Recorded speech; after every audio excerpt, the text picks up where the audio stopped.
Hey, what's up, guys? It's Trayz Ferree, and I'm back for a new video. Sorry, it's been a while since the last time I posted one.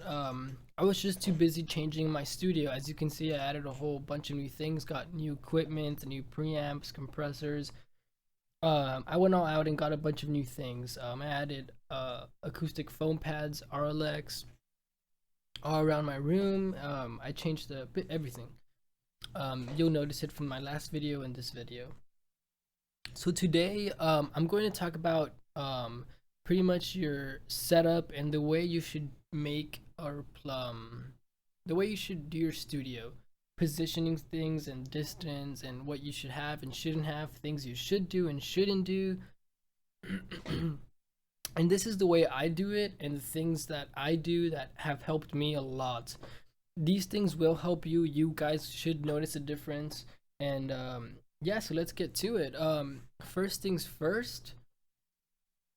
Um, the height of the speakers or your monitors do matter. They should be at a certain height. These speakers that I have right here are the KRK monitors. And the cone. This is the cone. Is the height of my ears, and that's pretty much where they should be. A lot of people don't follow that rule. It's just something that you should be doing, and I think does make a difference. So a way to do that is just sit in your chair the way you would normally sit, comfortable, and measure with a ruler that you any ruler, or have a friend measure it. I did all this by myself. I should have had a friend. And measure the height of your ear. My ear is height is around 46 inches, 46 to 45. So now I know that my cone and my speaker's height should be around 45 to 46 inches. It's okay to be a little bit off.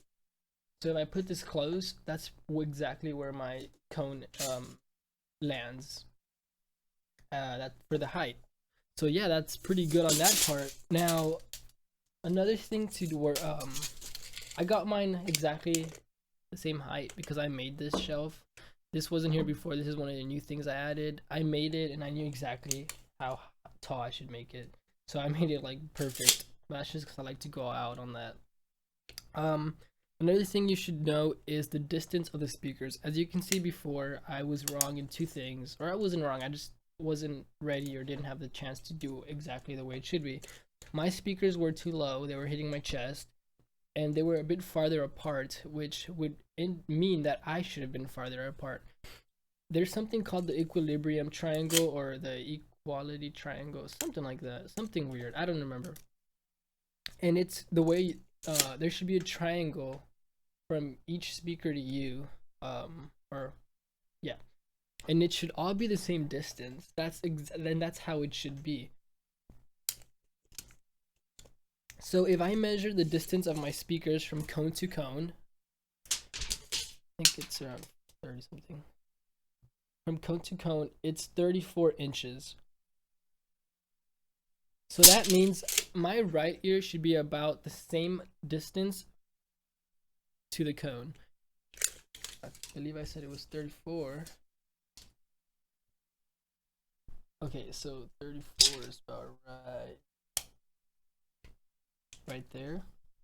So that means when I'm sitting comfortably in my chair, my ears should be the same distance from that side and from this side. This side's a bit harder because I have the mic. And that's exactly what it is. So now I'm in that equilibrium triangle, or that thing that they talk about. I'm not sure what it's called. So I'm set up perfectly, and that's really important. That actually, if you can't do any of these other things I'm about to talk to, try and get this will make a big difference, and this is how it should be. So if you can't do it like the foam pads, because that's more expensive side, do try and do this. Try and add things to make your speakers high, get the mo pads, all that stuff helps. Another tip to do is when you're facing straight and you turn to your speaker, you should be looking directly into your cone. It shouldn't be a little bit to the side. It shouldn't be a little bit higher or lower. You should be looking dead center into the cone. So when I'm looking into this cone, I'm looking dead center into it. And when I'm looking into this cone, I'm looking dead center into it. So now we make that perfect triangle, and that's the way it should be. Of course, if you're a little bit off or too close or too far, just get your speakers closer together or farther apart. Mine were a little bit farther before, so that means I had to be farther. And they used to be really far apart to where I had to be a dramatic distance away from my keyboard and everything, and it was uncomfortable. Like I was like it should have been like way back here, but I can't work like that. So I had to get my speakers closer together. Um so yeah, that's the main thing. If you guys can't do any of these other things I'm going to talk about, try and do this at least. Another thing you should do is get pads or speaker pads under your speakers. That does make a difference if you play your music loud or just in general playing it in through your monitors. It does send vibrations out through all your whole desk. This whole thing becomes your pretty much your monitors and things you're hearing. So do add pads. I really recommend the Mo pads. I just ordered mine. I should be getting them. These are different. This is pads, but these aren't really the ones that I like. So yeah, try and do get those. What else? So yeah, if you have, especially if you have like glass desks, they vibrate a lot. So try and get those pads. What else here? The distance and triangle the pads. Now I'm gonna talk to you about the foam pads. How I've been talking about like the speakers.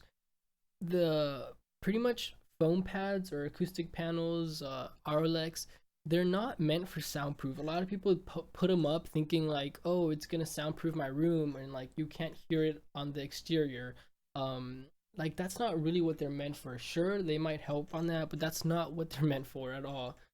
People who tell you that, or they don't know anything about that then, because that's not what they're for. What they're for is to stop frequencies from bouncing or getting false sounds. I don't know a lot about them. I'm not an expert, but that's pretty much the basics of it. Stopping certain frequencies from bouncing back at you and getting false sounds. Or yeah, so if I were to clap in here, the when I clapped before, sorry, there's like a little bit of reverb. It would have been a long, like a lot of frequencies coming back at me. Right now, if I clap compared to how it was before, I get more of the true sound, the real sound, because frequencies are absorbed in the panels. The placement of the panels, there's a lot of different ways to do it. This is just the way I figured out to do it, and like the best ways that I think you should do it. The very first panels should be in the dead center behind your studio. I know my speakers are too close to the wall, and I'm not dead center in my room. My studio isn't dead center in the room. It's more to the right side corner, which it shouldn't. The best way to have your room and your studio is, if you have a rectangular room or square room, you should be in the center and a bit farther from the wall. You don't want to be too close. Every studio has its own problems. Your studio is not going to be perfect. You're always going to be dealing with things, especially in a room studio. And when you move into a room that you didn't make from the bottom up. So my speakers should be farther apart. I should have my right speakers distance from my wall should be the same from my left speakers and my left wall distance. But that's a whole other stuff. I'm just talking about in general things that I'm working with right now. So panels in the dead center behind your studio to stop those frequencies from bouncing back at you. I have a 2x3. So this whole panel kind of goes back to down here behind the wall, around here somewhere. Of course I have this big TV, so I get some back, but that still helps. Now another placement of the RLX pads would be, or just any acoustic pads, would be behind your speakers, because a lot of the sounds is bouncing back there and coming back at you. So I did try and place them behind each speaker. That's exactly why I have 3 panels. I didn't do this just because it looked fancy or I liked how it looked.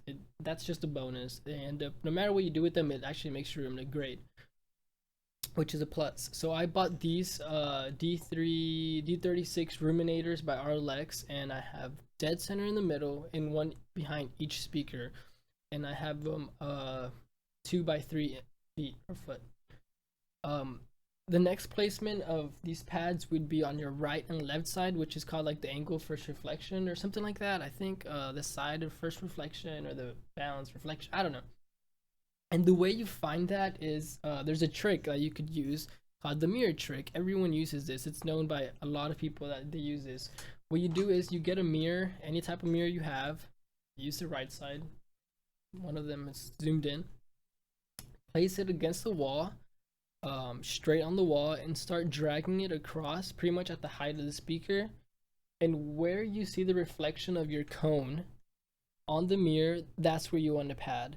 So you want to get a friend to help you out with this. So when I place my mirror exactly where these ones are, and where I'm sitting comfortably in my seat, I'm not leaning forward or leaning back.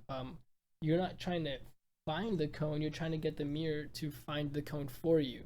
Otherwise, you're messing it all up.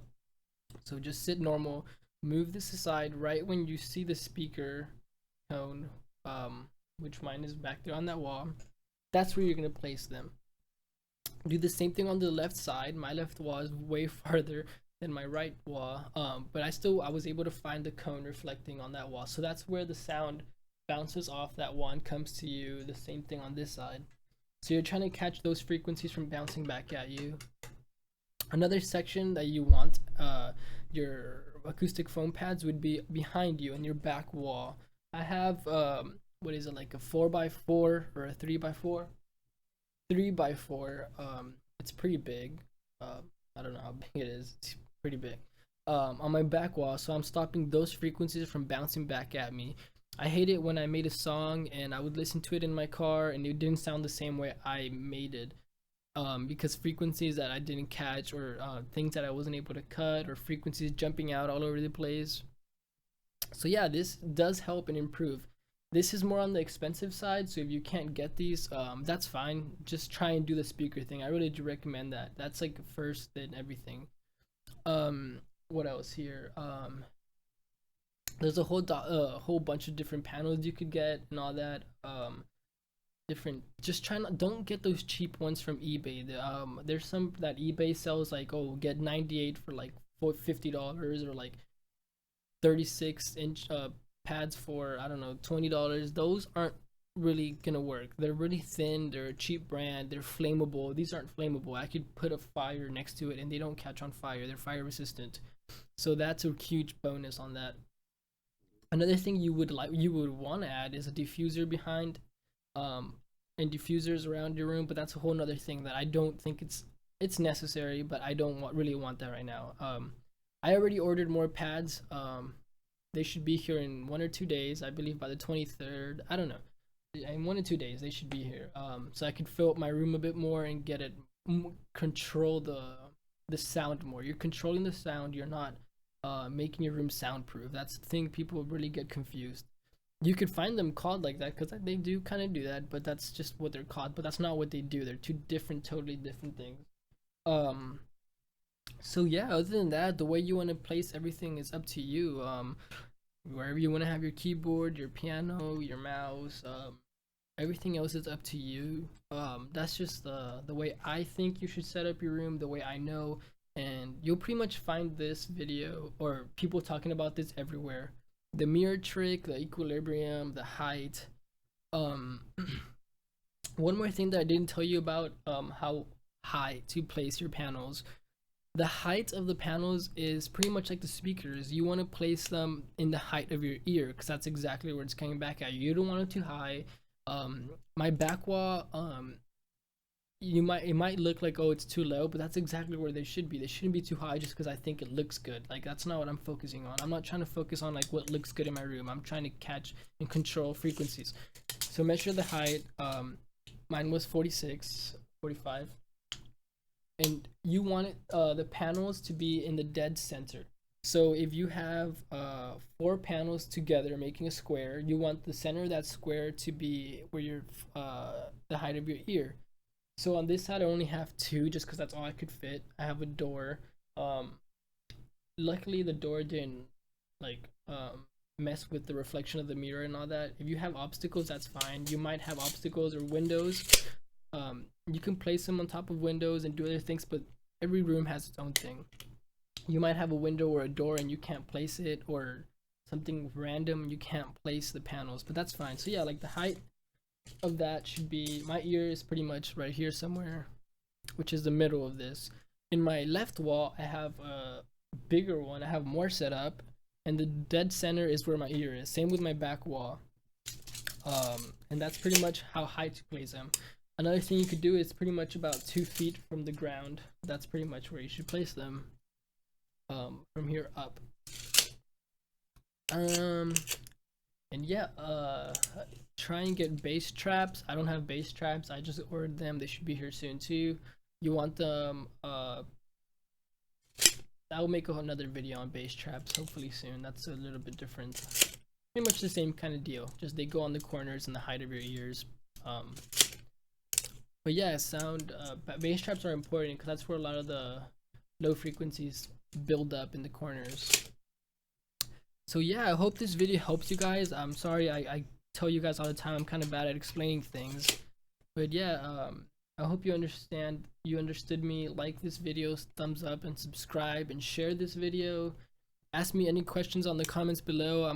I would love to answer your questions and help you out on anything you need, production wise, studio wise, what kind of pads, speakers I recommend, and any questions you have. I'll make a Q&A video soon enough when I have enough videos and people asking for them. So yeah, that's pretty much it for this video. Just how to place your room and the way things should be positioned in place to get the best out of what you have. Thank you guys for watching.